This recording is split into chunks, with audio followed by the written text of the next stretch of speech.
Could be Palmalicious this weekend, going up against the Bucks. What's wrong with that? It's just as good as Maconculus. Maconculus is so much better. Maconculus is so much better Palmalicious? than Palmalicious. Palmalicious sounds like a great ointment that you could run. That's going in the sin bin immediately. Palmalicious does sound like an ointment. I will give you that. That's all I wanted. I just wanted something that sounded like an ointment, and I reached for it and I got it. But not a good ointment. Like Palmalicious sounds like something like grandma needs her Palmalicious. Yeah, like you got a rash. Like this is like right. You've got to go put it on your grandma. You know what I mean? Because sounds like a bad song by Chingy or 2 Chainz or something. Fantasy Football Happy Hour with Matthew Berry, served by Applebee's. Welcome to the Fantasy Football Happy Hour. Palmalicious, all the rage. Interactions in Australia with Chingy. Full desk here. Connor Rogers, Matthew Berry, Jake Croucher, Lawrence Jackson in the house, as always, on Wednesday. It's been a while since we've done this. I'm sorry you weren't there yesterday, Lawrence, for the Palmalicious chat. It. Good day. It was good. You had Chingy and then 2 Chainz together. I was just reaching for names. I shouldn't have said 2 Chainz. It's not 2 Chainz. Yeah, it definitely. It's like Holiday Inn. It's right yeah, there, that's more Palmalicious. Chingy. Yeah. And then Matthew talking about rubbing it on your grandma. It's just a lot of things that was going on with the Palmalicious day. Yeah, I mean that was my lane that I thought it was. I didn't want to really get in on the rap talk, but you gotta do something. Rubbing lotion on old women. I was right there. That's Matthew's line. Yeah, pretty much. Very important day. Start sit day as we enter the fantasy playoffs. We're going to be talking Isiah Pacheco, Deebo Samuel, Marvin Harrison Jr., plus many more. Tyreek Hill, Eatin Good, and our favorite bets for Week 15, of course, as we always do, early line alert on Week 15, talking sides and totals. Before we do any of that, NBC Sports drinks free today because it is the NBC Sports holiday party. NBC Sports actually does drink free tonight. Today we'll all be at the holiday party, and by all of us, I mean me and Lawrence. Because I know you're going. I'm going. I thought you were too famous. No, it's not really your kind Barry of was there thing. last year. Thank you very much. I've gone every single year. I go. I mix among all the people. Jay Croucher has never gone. I've been an employee at this company for almost 3 years. Jay Croucher has never gone to a company party. Are you going tonight? I got to work tonight. There you go. Yeah. Lawrence and I will represent I it. tell you want to host the Mets pod, and I'll go drink at the NBC Sports I would love to host the Mets pod. Exactly. That's what I thought. Yeah. You can talk about Carlos Delgado and Billy Wagner and all the current Those Mets. I've heard of. Yeah. Ray Backman. Ray Sanchez. Yeah. I know all the old Met greats. Yeah, exactly. The big thing here about this holiday party, Matthew, you said was drinking free. That word free, big thing for me. It's always a big thing when I see that 4-letter word free. Yeah, that's free is me. Yeah, that party gonna hate to see us coming, Matthew. All right, so it's always a really nice time at the party. Looking forward to it as well. And Lawrence, what I need you to do is I need you to just be next to me at all times during the party, because what will happen is people will come up to me. And I just need you to immediately be like, "Hey, Connor," so I can be like, "Yeah, Connor, what's going on?" Because otherwise, you know what? I don't know anyone's name. Like I just learned Jay's name like last week. Names is tough. It's just something we're gonna have to push through. I'm bad at names. Lawrence isn't doing that for you, by the way. It's all the way up for me. No. I'm getting fired tonight, baby. No, what Lawrence should do? What Lawrence should do is it's like if somebody comes up and like, "Hey, Tommy," and I'll be like, "Oh, Tommy," and even though your name's Jay. Totally. Exactly. Like somebody you're friends with, though. That's so they know that's you're tough. joking with them, but then it's you not know what a you joke. should do, Matthew? You should use this as a trial ground, a test experiment, to be like when Louis C.K. goes to like the Comedy Cellar on like a Tuesday night to try out his kind of B-grade material and see what hits. So you can ask people at the party about Maconculus and see some. This is good for you. Try Palmalicious. See if it registers. See if the ointment I'm not going runs there in. with Palmalicious. Take a sip of your drink and go, "Ooh, Palmalicious." See how that one lands. No, I might do something like, "Ooh, these wings are Maconculus." I might do that. I will say this. I do struggle with, in all seriousness, I do struggle with this because people will come up to me all the time, a decent amount, whatever. And I don't know, do they recognize me because they've seen me on TV or on the show or anything like that? or do I actually know? I'm awful with names. I legitimately am. I just don't register names or face. I'm like bad at it. I'm socially awkward, as these guys will attest. And it is. I mean, and it's bad. I never know. And I was like, oh yeah, great to see you again. And they're like, I'm a fan. All you gotta do is smile and shake your head. That's what I do. I do a lot of that. Rub some Palmalicious ointment on your temples. I'm helps gonna your have memory. to do something like that. It's awful. Excited to hear. Anyway, Excited to recap the holiday party Lawrence, on tomorrow's show. You're not leaving my side tonight, just so you know. All right, let's jump in to keep it open or close it out. Before we do, you got to hear from Jim Harbaugh, who's fighting the good fight right now at the podium and on the field. Reminded of Sir Andrew Barton.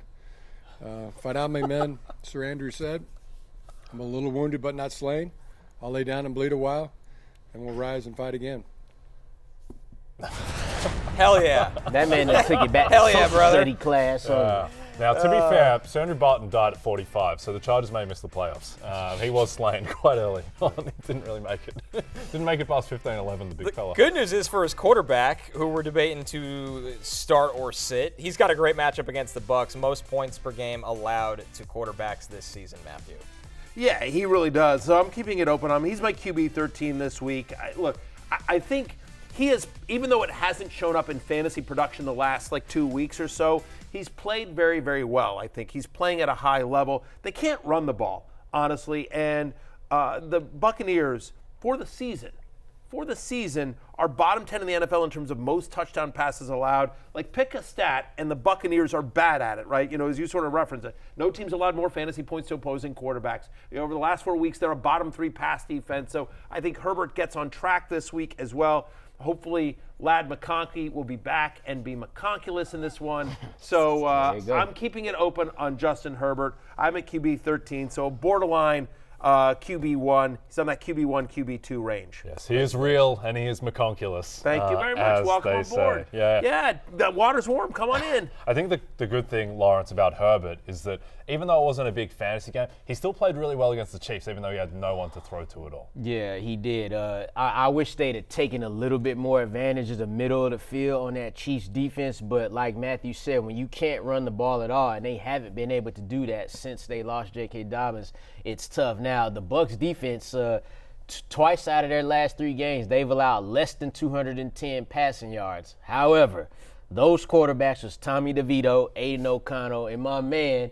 Desmond Ridder. So this is Justin Herbert now. So I expect him, with hopefully McConkey coming back, for him to have a better fantasy day. I'm keeping it open, although there's a couple of quarterbacks, Tua, maybe even Aaron Rodgers, because he playing the Jags, that I might take over him this week. But because of the matchup, you gotta like Herbert this week from a fantasy perspective. By the way, and keep in mind, he not only didn't have McConkey on Sunday night, but he also lost Will Dissly, before the end of the first half. So just again, there wasn't anything there. But yeah, they're not gonna be able to run the ball.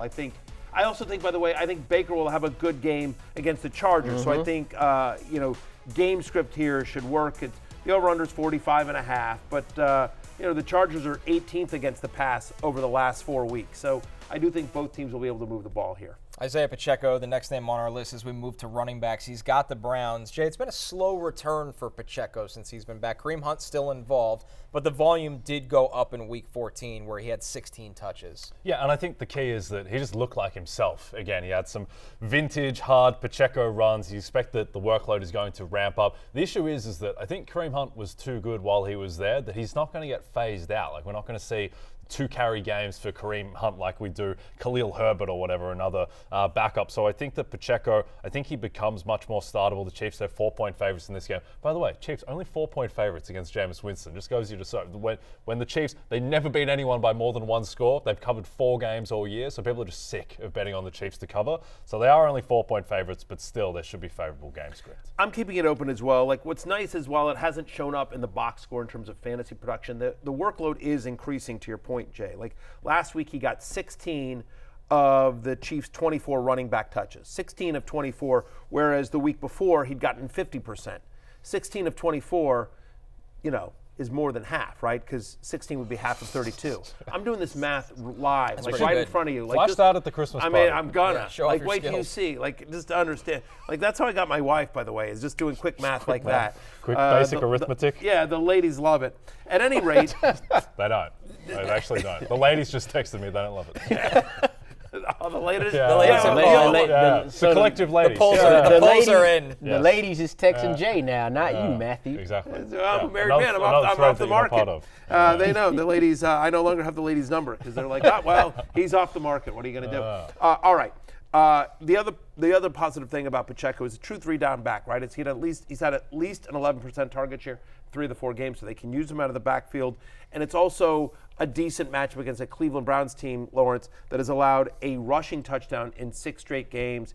He's my running back 21 this week. I'm keeping it open on Isiah Pacheco. Yeah, and on top of that, and I'll do the same. On top of that, the Browns have allowed either 80 rushing yards or a rushing touchdown to running backs in 3 straight games. You mentioned the 16 touches. What's important here, 4 of those touches were targets out of the backfield receiving. So that's a part of his game that he'll be able to incorporate even more so as he gets more snaps. Tougher one, Lawrence. Travis Etienne against the Jets, who, he had 8 touches last week. That's his fewest since week 9.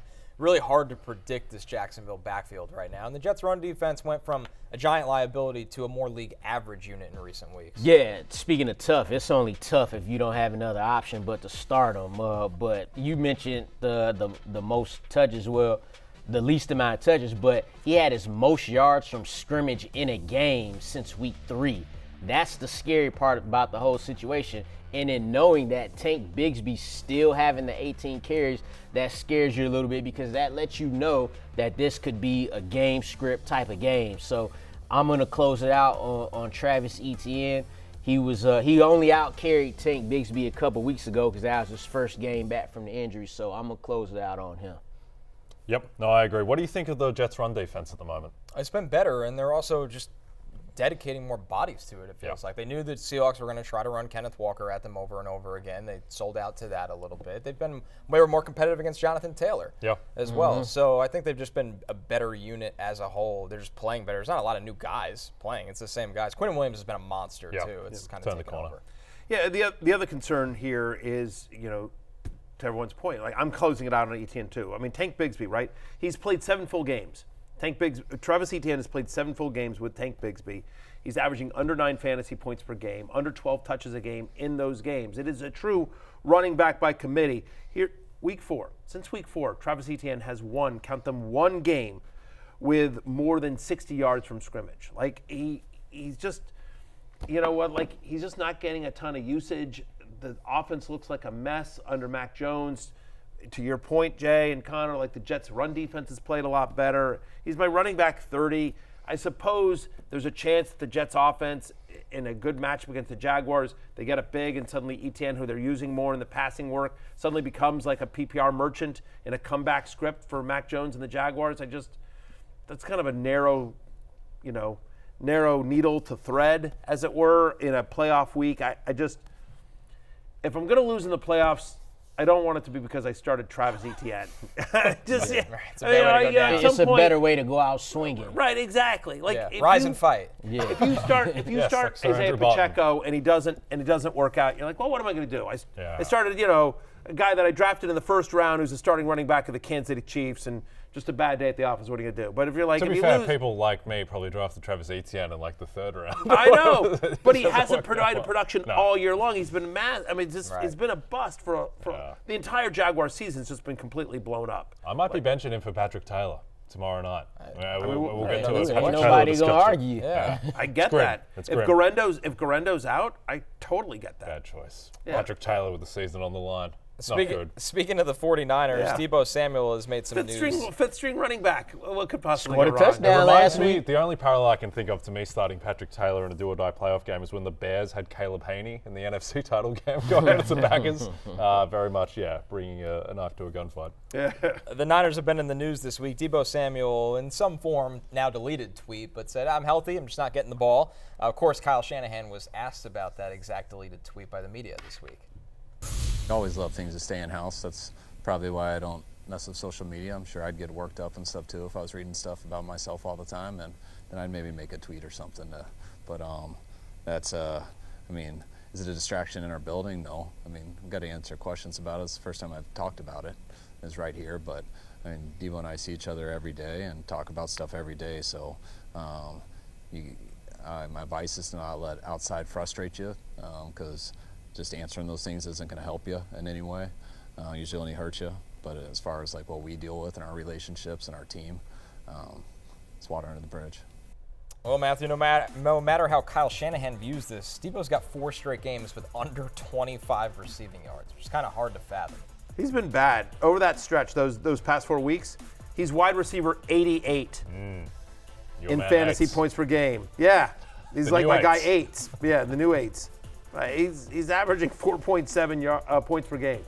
Under 5 fantasy points per game in those 4 games, as you see it there on your screen against the Seahawks, Packers, Bills, and of course last week against the Bears. So it's just been a bad stretch here for Deebo. You get why he tweeted it. I understand his frustration. I think the fantasy managers that have Deebo, a 2-time friend of the podcast, we've had Deebo on a couple of times here on the show, so we love Deebo here. I'm going to keep it open on Deebo, like reluctantly. He's my wide receiver 32, but here's my argument. First off, I think just squeaky wheel. I just, because of all this, and maybe it just sort of points out, like they try to get him the ball. Feels like he always kills the Rams, right? In his last 4 games against Los Angeles, dating back to 2021, he's had at least 22 fantasy points in all 4 of those games against LA.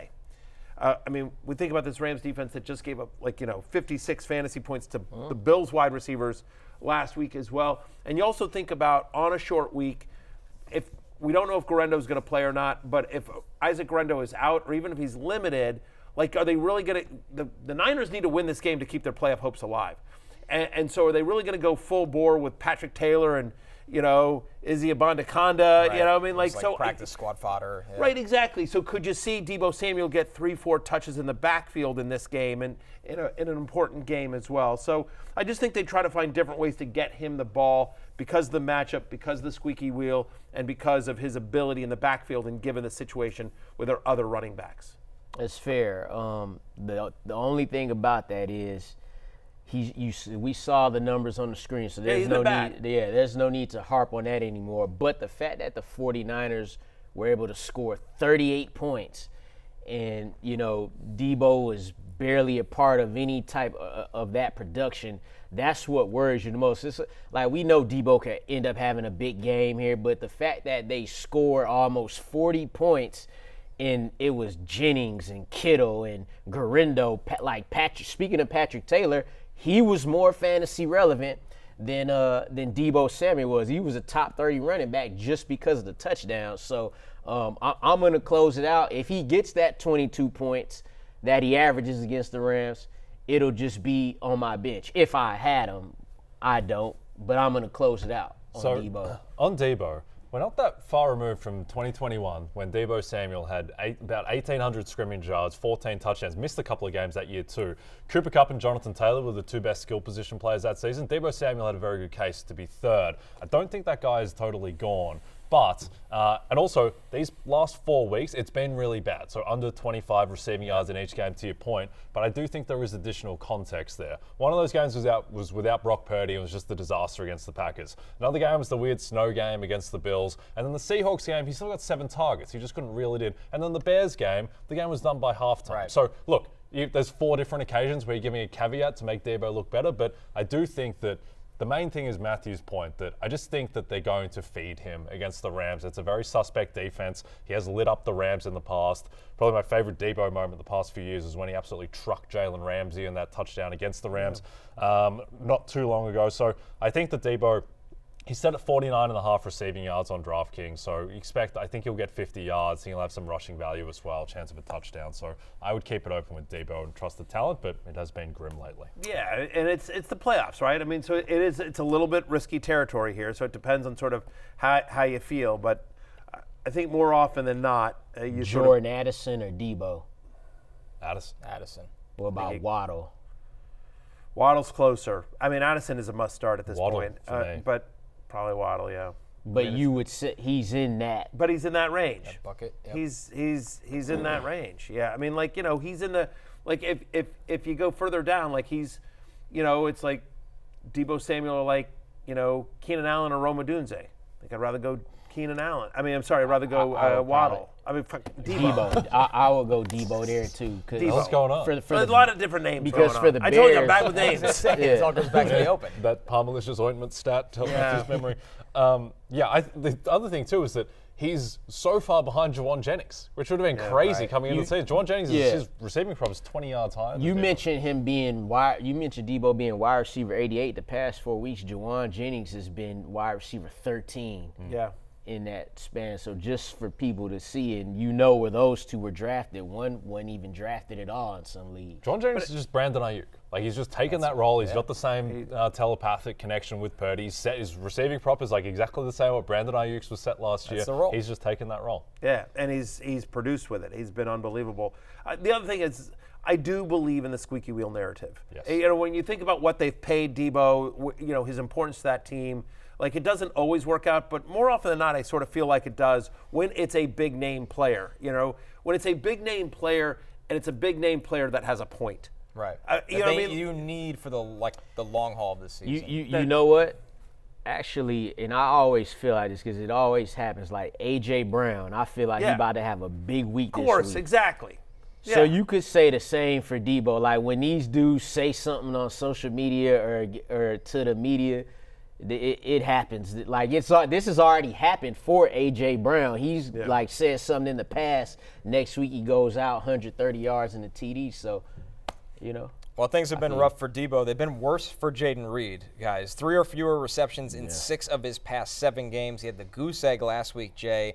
This was the guy that we thought could be the leading receiver for the Packers, and there's no consistency at all. They just run the ball too much. And one, it's working because Josh Jacobs is having this incredible year and is gathering steam as the season goes on. And then 2, my sense is that I'm not entirely sure that LaFleur totally trusts Love. And I think that he wants to not hide Jordan Love because he's Jordan Love and he played in an elite level last season and he's shown MVP flashes, but he is very erratic and he can be shaky and he has bad plays. And I think that what LaFleur wants to do is run the ball as much as he can and then take deep shots. And the deep shot aspect has been going more to Christian Watson, Dontavian Wicks. I still think Jayden Reed is the best receiver on that team though, and I think there are worse options that you can have. And so I would be I think that coming into the playoffs, you just can't trust any of these guys. Again, relative to position, the guy you probably trust the most is Tucker Kraft, Matthew. Former grape slapper. Grape slapper. Yeah, former great slapper.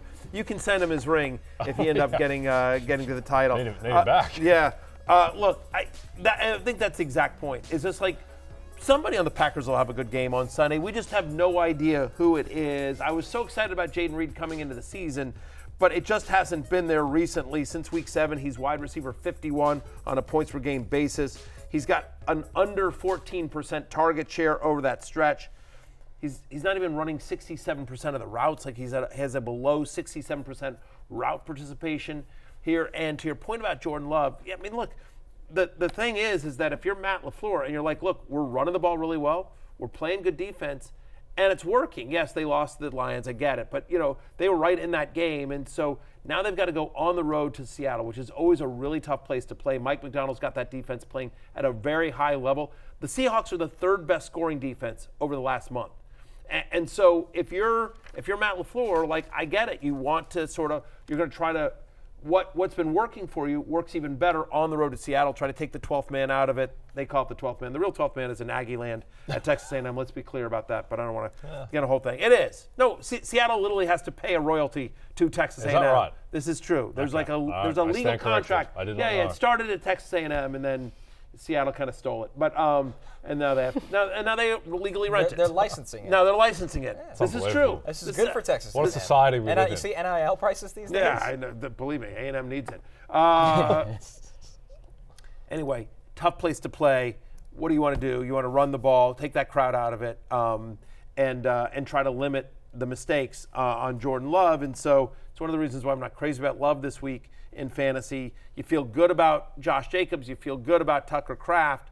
But any of the wide receivers, I don't feel good about at all. And so I'm closing it out with Jayden Reed. He's my wide receiver 41 this week. You feel good about the Packers receivers as a collective, knowing that somebody could have someone will go off, have a decent game. To be quite honest, if you're playing football and winning the way the Packers are on offense, that's what any team want to do. Like, if any team could just say, hey, let's run the ball, play defense, and win, like any team would choose that, no matter how good your quarterback is. In this particular case, for Jayden Reed, he's got 73 receiving yards in his last 4 games. That used to be like a single game with a couple of touchdowns the first half of the season. Used to be a single reception. Yeah, which would then, end up a 140-yard game. So I'm going to close it out on Reed as well. Our last wide receiver here, guys, Marvin Harrison Jr. He's got New England. I mean, the good thing with Marvin Harrison Jr., he does get a lot of targets. The bad thing is here, Lawrence, he's only got 1 game with more than 60 yards since week 4. We haven't seen the explosive performances from Marv that we thought we'd get this year. This is why, because when he doesn't get a touchdown, he averages 6.5 fantasy points per game. The thing is, he got 7 receiving touchdowns this season, and New England has allowed a touchdown to a receiver in 3 straight games. He's only got 2 double-digit target games this season, but if you feel like he's going to get a touchdown, then you start him. This week, I feel like he's going to get a touchdown, so I'm going to keep it open. I was going to keep it closed, but I think he scores this week against the Patriots, who's the defense isn't like what we've known the Patriots defense to be. So I'm going to keep it open on Marvin Harrison Jr. I'm reluctantly keeping it open as well, to your point, Lawrence, about potentially scoring this week. He's had back-to-back games with multiple end zone targets. Like, they're trying to get him the ball in high leverage situations. Again, multiple end zone targets each of the last 2 weeks. The volume hasn't been there because it's all going to Trey McBride. But we talked about this the other day. Kyler Murray has, weirdly, had much better fantasy days when they win than when he loses. Like, you'd think negative game script, he would put up some junk time. It's just not happening. But he's averaging over 20 fantasy points per game in wins. And I think the Cardinals beat the Patriots. I think they're going to win this game. And so Kyler should have a good game here. Now, maybe Marvin Harrison Jr. sees some Christian Gonzalez, which you don't love, but overall, the Patriots have been susceptible to wide receivers. They give up the 8th most fantasy points per game to wide receivers over the last month. And so Marvin Harrison, who has at least a 20% target share in all but 2 of his completed games this year, he's going to get looks. He's getting multiple looks in the end zone in a good matchup against New England. He'll see some Christian Gonzalez, but I don't know. I don't feel like Harrison's the kind of guy that can get completely shut down. This is just a result of sometimes the passing offense hasn't always clicking. But against New England, I think they will. He's my wide receiver 29, so he's a low-end wide receiver 3, but I'm reluctantly keeping it open, Connor. I think you have to. I mean, look at this Patriots defense right now, and Marv does give you a floor, as Lawrence pointed out. It's not like you're at risk with Jayden Reed, where it's like, you could have 0. I could have a 0-point day, and I lose my fantasy matchup because of that. If Marvin Harrison's bad day is 8 points, you still have a shot at winning. So overall, you don't fear Christian Gonzalez anyway, because he already been getting shut down just by air. It don't matter what the corner. If he gonna score, he could score a touchdown over Christian. So. I think Gonzalez is great. I don't think he's quite in the Patrick Surtain. No. Absolutely Correct. terrified. Our only tight end here, guys, Cade Otton. He's got the Chargers. It's slowed down finally for Cade Otton. Single-digit fantasy points in 3 of his past 4. But Matthew, this was somebody that people could rely on as a streamer, and then he never left your bench for the large part of the middle of the season here. He was so good for quite a while there, but the challenge is Mike Evans is now back healthy. He's played 9 full games this year with Mike Evans healthy. And in those 9 full games, he's averaging under 7 fantasy points a game. He's got just a 16% target share, compared with 26% without Evans. Compared with almost 19 points per game without Evans. It's just such a stark, massive difference. He hasn't been great recently, and it's not a good matchup against the Chargers, right? Since week 5, there have been only 2 tight ends that have even scored double-digit fantasy points against the Bolts. That's Trey McBride and Mark Andrews. I don't think Cade Otton is quite in that level yet, so I'm closing it out on Cade Otton. He's my tight end 17 this week. Lawrence, you keeping this one open? I'm closing it. Like Matthew said, the target shares just went down. Almost 10 targets per game in those 4 games without Mike Evans. That's now went to 4.5 these last 3 games. Talk about the matchup. They held Travis Kelce to 45 receiving yards last week. He had come into that game against the Chargers getting at least 60 in 5 out of his last 6 games. So it just doesn't bode well for young Cade Otton. Yeah, there's just a lot of guys randomly getting involved in this Bucs offense, like Jalen McMillan. Right. Sterling Shepard's just constantly on my television screen when Bucs games are happening. So I thought that it would sustain more. I thought that he would get more of the Chris Godwin role, but it just hasn't really happened. To recap, Matthews keep it open or close it out rankings. Justin Herbert against the Bucs, that's an open. He's a top 15 play against the Bucs secondary. They've been the worst against quarterbacks in fantasy all year. Isiah Pacheco, the volume is going up. He's got the Browns RB21. He stays open. Travis Etienne, it's the opposite. The volume's starting to go back down. He's RB30. It's a close against the Jets run defense that has finally gotten it together. Deebo Samuel against the Niners. You like the matchup against the Rams, wide receiver 32. He stays open. Jayden Reed against the Seahawks, though, that's a close after the goose egg last week. He's wide receiver 41. Marvin Harrison Jr., Lawrence nailed it. The Patriots secondary, they do give up touchdowns to wide receivers. That's what's made Marv, during his good weeks in fantasy, very, very viable. Wide receiver 29. Cade Otton is closed, though, against the Chargers, tight end 17. Let's jump into the Rotoworld player news. We got all the injuries we're tracking as we get deeper into the week here, guys. Breece Hall is still dealing with that knee injury, and according to the head coach, Jeff Ulbrich, he's not progressing the way they are hoping. So this could be another Braylon Allen, Isaiah Davis week. Kenneth Walker right now, we know he's having that calf looked at, so this could be another Zach Charbonnet week. Isaac Guerendo, Kyle Shanahan didn't sound optimistic about him in the beginning of the week. Keep an eye on him with a foot injury. If he can't go, Patrick Taylor can play. George Pickens, he will not play with the hamstring injury. Josh Downs, we don't have clarity on if he'll return finally with the shoulder. Romeo Doubs and Cedric Tillman still in concussion protocol. Tillman's been dealing with that for a couple weeks now. Aiden O'Connell, good news on Aiden O'Connell. It's not the end of his season like it looked like. It sounds like more of a severe bone bruise than rather any tears. Zamir White was placed on IR by the Raiders as well with a quad injury. But back to George Pickens, Mike Tomlin spoke on the severity of his hamstring injury going into the Eagles matchup this week. Post game, man, we had an opportunity to get him an MRI. The injury did show up on MRI. It's a little bit more significant than what we imagined, and so we're just in the mindset now of just getting him healthy as quickly as we possibly can. There's a potential for this week, but it's an outside chance. If you press me, I'd probably say he's out or could be characterized as doubtful as we sit here. But again, like we always do, we'll go through the normal procedure. We'll let participation be our guide in terms of availability, and then obviously the quality of that participation.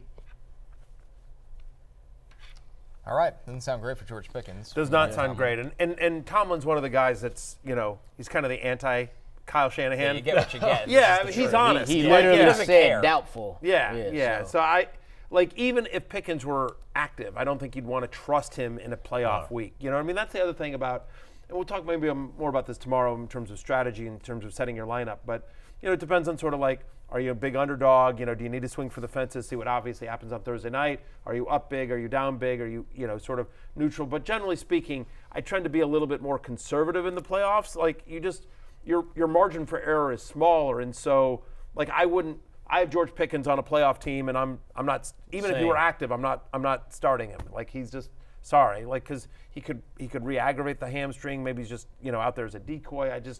Not great vibes around Pickens this week. Three words you don't want to hear: hamstring, doubtful, and significant. Yes. That's what them 3 words you don't want to hear for any player on your fantasy team. So I would definitely not be starting him in the fantasy playoffs. The issue is there's no real pivot for the Steelers. Their offense didn't look phenomenal against the Browns, even though they were able to win that game comfortably. I think they did that more on the back of their defense. As we look at their schedule the rest of the way, at Eagles, at Ravens, home Chiefs on Christmas, home Bengals. Now, in terms of defenses, Eagles is brutal. The remaining 3 matchups, not as scary for the past game, but all these 4 matchups, they're brutal just in terms of potential to win the game. It's a really tough run-in for the Steelers, but there's no real option who's super appealing. Pat Freiermuth will get more usage, but guys like Calvin Austin, it's not. I would say Pat Freiermuth, as far as the receivers go, the pass catchers, he will probably be the only one you actually think about.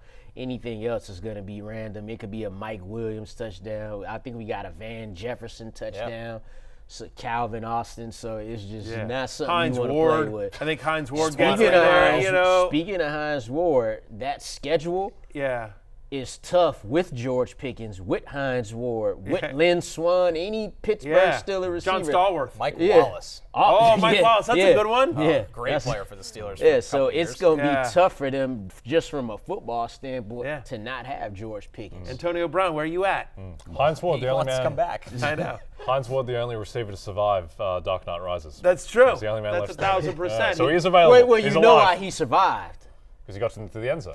No, because Hines Ward is from Clayton County. That's why he survived the Dark Knight Rises. Shout out to him. I'm pretty sure that's the only kickoff return he's ever returned for a touchdown, by the way. I was just say, That was Hey, he got the hell up out of there. I will say, of all the crazy stuff that happens in Dark Knight Rises, I thought the most unbelievable thing is that Hines Ward took one the distance on a kickoff. And just had no idea until he said, I'm going to score his touchdown. Listen, I know like when you're playing football, it's probably loud. It's like how it was for Dennis Quaid at the end of any given Sunday. There's a lot going on. If the whole stadium is blowing up, I think if you're Hines Ward, you turn around at some point. You think so? The ground beneath me is focused. He was focused. He was. How are you going to be loud? And look, you telling me he wasn't looking at the screen too? A little bit. Something. He wasn't like, I'm slow as hell. How is no one catching up to me? How is no one catching up to me? I don't know. I'm still not sure how Christian Bale got out of the pit either. But anyway. Video game stuff right there. It's a bunch of craziness. Bane, though, is one of the all-time great villains. Yes. Bane was a great villain. One of the great all-time great villains who can only understand 17% of the words that come out of his mouth. Yeah. It did still work, though. We mentioned at the top, Breece Hall. This is per Jeff Olbrich, who spoke to the Jets media today. Rich Cimini tweeted, Breece Hall struggling a bit with his knee injury, not improving as much as he'd like, not at the point of shutting him down, still evaluating. I mean, Matthew, this sounds like to me, hopefully you have Braylon Allen or Isaiah Davis on your team. I would rank Isaiah Davis ahead of Braylon Allen for this game against Jacksonville. I think it's very close, though. For sure. I mean, it's just a great matchup. I mean, Jags are a bottom 3 run defense over the last month. They're a bottom 5 pass defense over the last month. Pick a stat, and the Jaguars are bad at it. So the Jets offense, which looked as good as they've looked all season last week against the Dolphins, wanted to, as we talked about the other day, like the Jets are playing for jobs. The coaching staff is playing for jobs. Honestly, Aaron Rodgers is playing for a job, right? And a lot of the guys on that offensive line are playing for jobs. Isaiah Davis and Braylon Allen getting extended looks for the first time in their careers. So I am positive and bullish, if you will, on the Jets offense this week. And certainly, if Connor Rodgers is telling me Isaiah Davis over Braylon Allen, Isaiah Davis over Braylon Allen. Yeah, and both guys, especially Isaiah Davis, they're making the most of their touches. 13 for Isaiah Davis last week, 15 for Braylon Allen. I don't think a lot of people realize, like, the Jets actually drafted 2 really good running backs. Like, before the draft, I was like, why these on the same team? Because they could have been in, like, some different type of situations. Like, imagine if Isaiah Davis was on the Raiders right now. Like, he'd be he'd be an RB2 right now, but definitely you could feel good about starting both. But to Connor's point, Isaiah Davis. Some good news. You know what's interesting, though, what Coach Olbrich's saying right there, like, I've heard my wife say the exact same thing about me, like, not ready to shut him down just yet, still evaluating. You know what I mean? So, we'll see. Right, but we'll see. A lot of we'll see. A lot of we'll see. So, exactly. I get that. Yeah, exactly. All malicious on the knee. 1,000%. Take some advice, Breece Hall. Exactly. Some good news, guys. Josh Downs will practice. Hey, Wednesday. now. Yeah, we just found out. This is from Stephen Holder, who said lots of personnel news for the Colts. Josh Downs will practice today. Ryan Kelly and Jalen Carleys will be designated for return from IR today. Braden Smith, their right tackle, he's dealing with a personal matter. He's not expected to play at Denver on Sunday, which does affect their run game. But most importantly, Josh Downs will practice today. Great news for the Fantasy Life commenter. Yeah. Speaking of our league, Jay, you've become, not by choice, a little bit of an expert on this 49ers backfield. How are you handling this whole Guerendo, Patrick Taylor situation? Maybe I'll just pick up Keyshawn Vaughn as well, just out of 17th San Francisco 49er to my stable. I think one of the most interesting fantasy questions of the week is, what do you do if Isaac Guerendo doesn't play? Because it's not just picking up Patrick Taylor. Right. It's, do you actually start Patrick Taylor? Because there's other guys in that backfield rotation, and so what I'm dealing with is like, all right, do I start Patrick Taylor, or do I go with like Cade Otton or Travis Etienne? Am I flex over him? So what do you think, Matthew? What do you think Patrick Taylor's usage is going to be like if he is the guy? Do you think that he just becomes the Isaac Guerendo type, or do you think it's a rotation? He's going to be a touchdown-dependent flex because I actually think Abanaconda, am I saying it right there, Connor? I keep nailing it. Don't hesitate. Izzy Abanaconda, I think is going to be more involved than people think. I think it's going to be a running back Canadian. I think they'll probably go with a hot hand. My hot take is he's the most talented out of all three. Well, he definitely definitely the most explosive. He that tight runner. He hit he could do some of what Guerendo can do. You hit the hole and get the hell up out of there. So he could do that more so than a Patrick Taylor type. If Guerendo was out and I needed to swing for the fences, I might start Abanaconda over Patrick Taylor. Yep. If I was just like, you know what, I need 10 points. I just need 10 points. I'm decimated at running back. I just need 10 points from somebody. Then okay, Taylor. Because Taylor's going to get some work. But if you're telling me, hey, there's one running back that, breaks off a 50-yard touchdown run, yes, I think it would be Abanaconda. Yeah. So am I starting Taylor or Etienne? Let's see. Look, Taylor has 7 I'm trying carries. to decide what I'm actually rooting for. He has 7 carries, 25 yards, and a touchdown. Now, again, the Niners, they was blowing them dudes out. So, you got to take that with a grain of salt. But he's good. He's going to get 8 to 10 carries. Here's what I would do if I were you, and I'll be serious. I would start Patrick Taylor, and I'll do a couple reasons why. In your situation specifically, right? But in general, right? Number one is basically you're deciding between committee running backs, right? Etienne stuck in a committee with Tank Bigsby. Taylor, we think, is going to be somewhat of a committee back with Abanaconda, but there's a chance that he takes over the full backfield. But even if we say, like, okay, he's going to split with Izzy, fine. I'd rather have half of the 49ers running back room than half of the Jaguars running back room. The other thing here is that because it's a Thursday night game, that if Taylor just, completely bombs out, at least now and you can adjust and you can try to swing for the fences and make some lineup adjustments to try to go with some high variance, high risk but high reward kind of players. Whereas NWI. Yeah, exactly. Versus if you go with Etienne and he craps out, then you're just stuck because all your players are playing on Sunday. So I'd rather know early if that spot's going to be a hole for me, or if I get by with whatever 10 to 12 points. Yep. There is also the element where spiritually, I don't want to go down with Travis Etienne. No. There is that. So I don't want to go down. Rise and fight, Jay. Rise and fight. Rise and fight. It's an NFC battle in the Pacific Northwest on Sunday night with Jordan Love and the Packers square off with Geno Smith and molded by it. Coverage of the matchup begins at 7 p.m. Eastern only on NBC and Peacock. We're taking our first break. When we're back, still to come. Are we confidently putting Tyreek Hill back in the wide receiver 1 mix? The answer coming right up.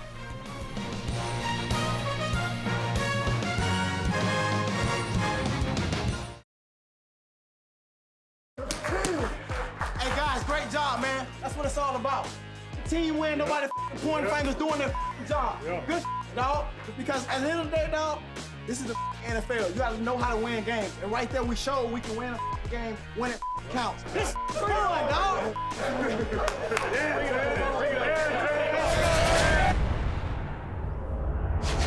Who's eating good? Served by Applebee's. That was Tyreek Hill. Yeah. He kicks off our list. He's got the Texans, and he had a big game last week against the Jets, guys. The question is, Matthew, is he finally back to being a locked-in wide receiver 1? This has been a disappointing season for Tyreek Hill. I think he is. Maybe not locked in, maybe sort of like tied in, like no sauce in this loosely, game. loosely tied, loosely, as opposed to chain. Exactly. Here's what I think the positives are. Right, season highs in targets, receptions, and fantasy points last week. He's scored in 4 of the last 5 games. And Tua has looked better just to the eye test. This offense looks like we expected it to look. Tua looks a lot better. He looks good, right? Back-to-back 20-point games for the first time this year, as we mentioned. And I like the fact that he's playing Houston. This should be a high-scoring game against the Texans. The game is in Houston as well. The over-under is 47 in this one as well. Over the last month, he's the 6th best wide receiver in fantasy football. So, yes, he is back to being a locked-in wide receiver 1 for me. Yeah, I'm locking it in as well. The crazy thing about this, too, Matthew, over the last 3 weeks, Tua's thrown at least 40 passing attempts in every single game. That's good for Tyreek, Jalen Waddle, and Jonnu Smith. So you like that. In that same span, he's averaging almost 340 passing yards per game. So, yes, Tyreek is back. The Dolphins' offense is back. And I do, too, expect this game to be a shootout with the Texans. Yeah, Texans play a ton of man coverage as well, which famously is good news for Tyreek Hill and Jalen Waddle, who both cook man coverage. Jay, how about Rachaad White? He's got the Chargers. Just when he was left for dead, Bucky Irving gets hurt and the volume increases for Rachaad White. He has the good day with 25 fantasy points last week. If Bucky Irving plays, can you still start Rachaad White? Because the obvious answer is we know what he does when Bucky Irving's hurt. Yeah, so he's a monster if Irving is out. If Irving does play, he has been surprisingly okay if Irving has played. It's not like the bottom falls completely out. A matchup against the Chargers, expect should be close. Don't think game script should get away from them. And he just looked better and more explosive. I understand it was against the Raiders, but to finish as RB3 is very positive last week. So, I think that Rachaad White, I still think he is viable even if Irving does play. Yeah, I mean, look, he's gotten 4 receiving touchdowns during this stretch, which has sort of boosted his points per game. So I don't know how sustainable that is. He's my running back 29 this week, so I have him as a low-end flex, kind of a touchdown-dependent flex. But he has been scoring. The offense has looked good. With Chris Godwin out, they've tried to get contributions from a bunch of different people. You've mentioned, Sterling Shepard and Jalen McMillan. But ultimately, Mike Evans, the running backs, they don't want Bucky Irving to be the entire guy. And so, since week 7, he's still averaging 12 touches a game. Like, he's still going to get double-digit touches, even if Bucky Irving is fully healthy. And it sounds like Irving at the moment is going to go. He's working off to the side today, but so maybe he gets, instead of 12 touches, 14, because maybe Bucky's not 100%, but wants to go. So,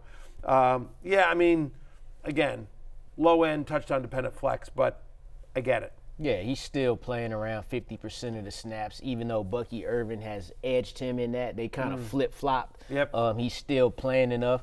You mentioned his touches. His last 2 full games with Bucky Irving, he had 12 carries, 37 in a touchdown. A week before that, 11 carries for 76. So he's getting the ball enough to be considered in the flex spot. A deeper cut here, Lawrence. Juwan Johnson was tight end 3 last week. He's really the only guy in the Saints offense right now. Is he a viable option for the fantasy playoffs? Because what they're going to be dealing with at quarterback is a significant downgrade. That's the part you kind of worry about, but also, too, Connor, the offense is going to run different without Taysom Hill. It's a different type run offense because you don't have that piece that you can move all around the formation. Taysom Hill being out in Week 13 led to 7 targets for Juwan Johnson. That's the most he's had this whole season. So he is viable. Always check the matchups, but again, this is the tight end position we're talking about where there's been one guy in Brock Bowers who's been consistent. You could say Trey McBride too, who's been consistent for the most of the season. So Bowers has been great 2 of the last 3 though. Really tough week last week. Yeah. Look, you know me. I love Juwan Johnson. He's part of the championship-winning squad of Live at Noon on the Cock last year. And, I used him last week in a bye week situation with Zach Ertz on a bye with and all my other guys beat up. I had to use Juwan Johnson as my tight end. And believe it or not, David Njoku was a flex last week. Was able to be victorious, though. There you go. And secure that second seed. So I love Juwan Johnson, as you know this. Here's my concern, guys. That offense has looked awful, right? And the 3 games that Carr missed earlier this season, obviously they had more healthy guys back then, but in the 3 games that Derek Carr missed, weeks 6 through 8, he averaged under 7 fantasy points per game. And you mentioned this matchup about, Lawrence, you said always check the matchups. Well, the matchup this week is against my Washington Commanders, who've had 2 weeks to prepare for the Saints. By the way, this year, Commanders allow the 6th fewest receptions to opposing tight ends, the 8th fewest yards. It's not a great matchup. He is a touchdown-dependent tight end, and aren't they all? Yeah. But I'm at tight end 18. I just think low total for this Saints offense. If I'm banking on a touchdown-dependent tight end, there's probably some other guys out there, but he does have a pulse. Most tight ends that have a pulse are rostered in every league. So Juwan Johnson's likely out there in a lot of leagues. He's entirely touchdown-dependent, but he does at least have a pulse. Juwan Johnson or Freiermuth? Oh. Freiermuth. I would Yeah, go the Freiermuth. floor of Freiermuth is a Freiermuth. little safer. I mean, I this think New I feel- Orleans quarterback just situation because can bottom you out. I feel better about Russell Wilson than the Saints Right. quarterback, and Yeah. Freiermuth also without George Pickens, like more of a, Narrow. more of a narrow target share. What? Russell Wilson. He might be Russell Wilson's number one option. Exactly. All right, guys, we're going to take our last break. When we're back, last call is next. We'll explain why it's a first for bettors this weekend in the NFL. Right after this with our early line alert.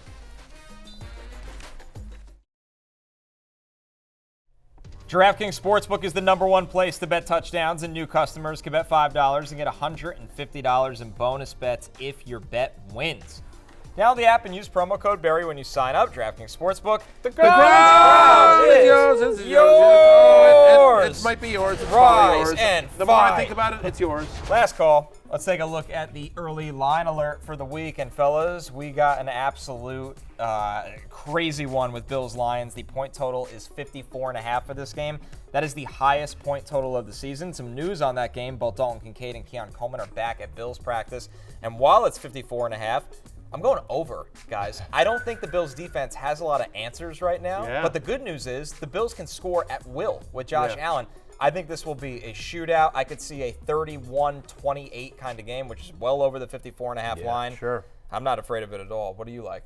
I like the Seattle Seahawks at home against the Packers getting 2.5. Like, I'm surprised about this.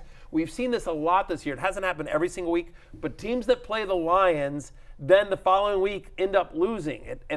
Very few teams have played the Lions and then won the following week because the Lions are so physical. Obviously, the Packers last week played the Lions. They lost. Now they've got to go to Seattle, a very tough place to play. I don't think they're that much better. The Packers are better. Seattle's playing really well. They're a top 10 pass defense, top 10 run defense, top 3 scoring defense over the last month. So give me the Seahawks at home getting 2.5. Okay. Yeah, no, I like that. I don't really understand that line either. I'm taking the Dolphins +3 at Houston.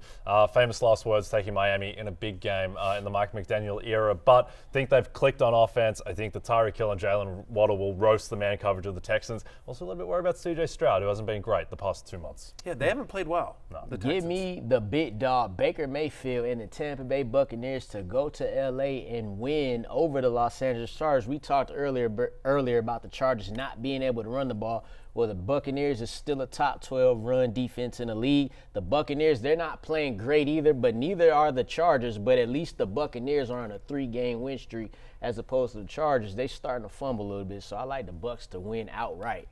We're coming off a good week, guys. Both Matthew and Lawrence, you hit on early line alert. I pushed, so we went 2-0-1. Let's see if we can keep it going. All right, That sounds good. What that music means is you do not have to go home, but you cannot stay here. Lawrence Jackson, I demand, I beg, you be next to me at this party tonight. It's up. Yeah, exactly. Just introduce people to me. That's all I'm asking for. For Jay, Connor, and Lawrence, I'm Matthew. We will see you tomorrow for Love Hate Day. That's our show. Peace out.